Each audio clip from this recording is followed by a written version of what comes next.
ආජීවික මාගේ චන්ද්‍රපාණ පැමිණිලා මුළු අනුරාධපුර පොළොන්නරු මුළු උතුරු බැලේ විනාශ කරනවා. ඉතින් අපේ රජවරුන්ට කරගන්න දෙයක් නැති වුණා. රජවරු කරණ යනවා දුකුණාගේ පැත්තට. අපේ මාමුදුරු මිනිස්සු පස්සෙන් දහස් ගාණක් ගාතෙන් කරනවා. එදා වාමස්ක දලගමන්ගේ වැඩේ කියලා. අද මාමුදුර දලගම මාණික වැඩවසන දලගා වහන්සේ අපේ මාමුදුරන් වෙනකන් පවත්වනකොට මහවල දලගා වහන්සේ නම් වාමස්ක දලගා වහන්සේ අපේ ශේෂ්ඨ දේවයන් වාගේ වාසනාව ලැබෙනවා. නමුත් මේ දලගා වහන්සේ චෛත්‍යරාජ වස්තුවල වැඩෙන්නේ. නමුත් අපි මුදේ හතට පූජා මහදුගේ හතර පූජා පවත්වන්නේ තිබුණේ කාරණා.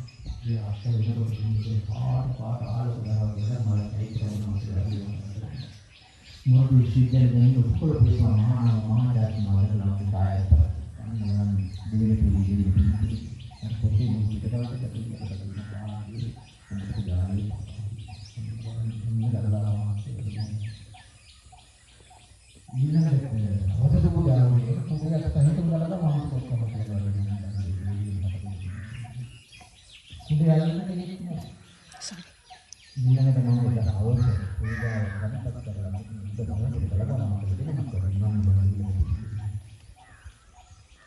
මෙන්නේ මනුවර පිළිබඳ මොනවාද සමනබර පුදුකරන මාලා විදිහට පටන් ගත්තා දෙයක් අපේ මානසික මොනවාද ඒ වෙලාවේ තීරණය කළා පෙරහැරක් කරන්න. ඔන්න පෙරහැර පටන් ගත්තා කියලා අන්තිමට කවුරුන් දුන්නේ එළින් අලියත් තුන්න බයි පිළිතුරු පිළිතු